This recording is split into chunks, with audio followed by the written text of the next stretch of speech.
Jagan CM అవుతుంది. ఎందుకని? అంటే ఆ పథకాలు అయితే అన్నీ బాగున్నాయి. చంద్రబాబు వద్దా? చంద్రబాబు నాయుడు అంటే ఇప్పుడు వచ్చేది ఆ పథకాలు చూసి ఇప్పుడు పెడుతున్నాడు. దాని గురించి ఇప్పుడు మనం ఏమనుకుంటాం, వాళ్ళకి కాపీ చేసి పెట్టేదని అనుకుంటాం. అంటే చంద్రబాబు ఇంటింటికి వచ్చి సీఎం చేస్తా అంటున్నాడు. చేస్తానంటే జగన్ చేసి దాని నమ్మకం ఎదురుకి వెళ్తారు. మరి ఇంతకీ 2-3 రేట్లు ఏమంటారు లోకేష్ గారు చేస్తా అంటున్నారు. లోకేష్ వల్ల ఒక సొంత పార్టీ కాదు, వాళ్ళ తాత పార్టీ అన్నది సొంత పార్టీ కూడా కాదు. మరి జూనియర్ ఎన్టీ రామారావు గారు పార్టీ అభివృద్ధి ఎలా ఉంది ఇక్కడ? అభివృద్ధి అంటే కొంచెం 2 సంవత్సరాల కొద్దిగా అభివృద్ధి కరోనా టైం వల్ల కొంచెం టైం వల్ల ఏంటంటే జగన్ పెట్టిన పథకాలు ఆయన అమలు చేస్తాం నుంచి ఎదురుకి వెళ్ళేది. ఆ పథకాలన్నీ అమలు చేసి అది జనంలో నచ్చితే ఎదురుకి వెళ్తారు. ఆయన జగన్ గారు కూడా ఇప్పుడు నాకే ఓటేయండి ఆయన కూడా చెప్పలేదు.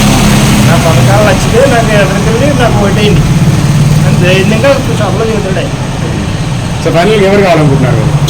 మా ఉద్దేశం కూడా నేను జగన్ కావాలని పక్కగా చెప్పాను. పెద్దనా ఈసారి ఎలక్షన్లో ఎవరు రావచ్చు అనుకుంటున్నారు? ఎవరు కావాలనుకుంటున్నారు? మేమైతే వైఎస్ఆర్ రావాలన్నాం. మాకు అన్ని రకాలుగా సదుపాయాలు చంద్రబాబు వద్దా?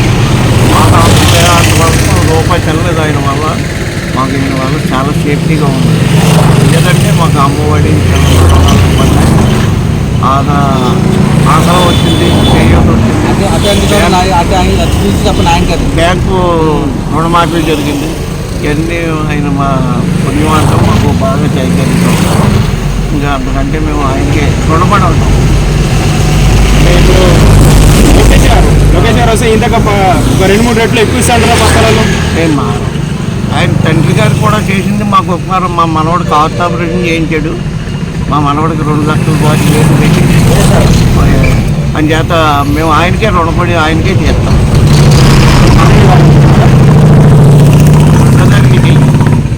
మరి చంద్రబాబు గారు వస్తే బీద వాళ్ళకి అందరికీ కోటేశ్వరం చేస్తాంటున్నారు.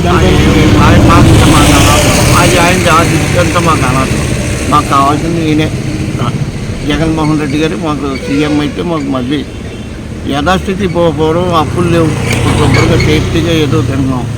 అదే రకంగా మనం జరుగుతుంది. నమస్తే చెప్పండి, ఈసారి సీఎం ఎవరు కావాలనుకుంటారు? ఇక ఆంధ్రప్రదేశ్లో అయితే జగన్మోహన్ రెడ్డి గారు చేసిన సంక్షేమ పథకాలు కానీ అభివృద్ధి కానీ ఈవేళ కోడైపోతుంది. ఆంధ్రప్రదేశ్లో మళ్ళీ నెక్స్ట్ జగన్మోహన్ రెడ్డి సీఎం కావాలని ప్రజలు ఆతృతగా ఎదురు చూస్తున్నారు. ఖచ్చితంగా 2024లో మళ్ళీ నెక్స్ట్ సీఎం ఎవరైనా ఉన్నారంటే వైఎస్ఆర్ కాంగ్రెస్ పార్టీ ఖచ్చితంగా విజయం భోగిస్తుంది. చాలా సంక్షేమ పథకాలు, ఈ తెలుగుదేశం ప్రోగ్రాలు, అలాగే మాట్లాడుతున్నారు. 2024 సంవత్సరం వరకు 14 సంవత్సరాలుగా చంద్రబాబు నాయుడు పరిపాలన చేసి ఏం పీకాడు, ఏం సాధించాడు? ఇవాళ పేదరికం మళ్ళీ ఉంది. ఇవాళ 5 సంవత్సరాల నుంచి జగన్మోహన్ రెడ్డి పరిపాలనలో పేదరికం అన్నది ఖచ్చితంగా నిర్మూలమైంది. ఈవేళ పేదలు ఖచ్చితంగా ఆనందంగా సంతోషంగా వాళ్ళ బిడ్డలు చదివించుకోగలుగుతున్నారంటే, వాళ్ళ బిడ్డలు ఆనందంగా ఉన్నారంటే, వాళ్ళ బిడ్డలు ఆరోగ్యంగా ఉన్నారంటే ఇలా ఆరోగ్యశ్రీ పథకం వల్ల మాలాంటి పేదలు ఎంతోమంది ఇవాళ బాగుపడ్డారు. అలాగే ఈవేళ మాలాంటి పేదలు, నా కూతురికి ఆ అమ్మఒడి వేసి ఈవేళ ఇంటర్మీడియట్ చదువుతుందంటే ఈవేళ జగన్మోహన్ రెడ్డి పుణ్యం. ఈవేళ సంక్షేమ పథకాలు అనేకమైన రాష్ట్రాల్లో అమ్మఒడి కానీ, లేకపోతే చేయూత కానీ, లేదా ఆరోగ్యశ్రీ కానీ, అలాగే విద్య కానీ అనేకమైన కార్యక్రమాలు సంక్షేమ పథకాల ద్వారా జగన్మోహన్ రెడ్డి గారు ఈవేళ ఆంధ్రప్రదేశ్లో కాదు ఇండియా వైడ్గా నెంబర్ 1 స్థాయిలో ఇవాళ వైఎస్ఆర్ కాంగ్రెస్ పార్టీ మారుమోగుతుంది. ఈవేళ జనసేన, టీడీపీ, బీజేపీ ఏం సిగ్గు లేకుండా పొత్తెట్టుకున్నారు. నిజంగా సిగ్గుంటే వాళ్ళకి 2019లో కానీ లేదా 2014లో కానీ వీళ్ళు ఎందుకో పేదలను పట్టించుకోలేదు. పేదలను పట్టించుకుంటే ఈవేళ గ్యాస్ బండ్ ఫ్రీ అన్నాడు, ఆర్టీసీ ఫ్రీ అన్నాడు, కూడా ఫ్రీ అన్నాడు, లేదా ప్రతి నెల 1500 అంటున్నాడు. గతంలో ఏమైపోయింది ఈ చంద్రబాబు నాయుడికి ఏమైపోయింది గతంలో? ఆ గతంలో 2014లో చంద్రబాబు నాయుడు గుర్తు రాలేదు పేదలో. ఇలా జగన్మోహన్ రెడ్డి ఇవాళ సంక్షేమ పథకాలు చేసి ఒక స్టాంపు, ఐఎస్ఐ స్టాంప్ లాగా స్టాంప్ వేయించుకున్నాడు. కాబట్టి ప్రజల్లో ఈవేళ వీళ్ళందరూ ఏకమై వస్తున్నాడు. జగన్మోహన్ రెడ్డి కడప పులి కొడుపులోంచి వచ్చిన సింహం సింగిల్గా వస్తుంది అంటున్నాడు. వై నాట్ 175 అంటున్నాడు. అది డెఫినెట్గా జగన్మోహన్ రెడ్డి రీచ్ అవుతాడు. రీచ్ అవ్వాలని ప్రజలందరూ ఎదురు చూస్తున్నారు.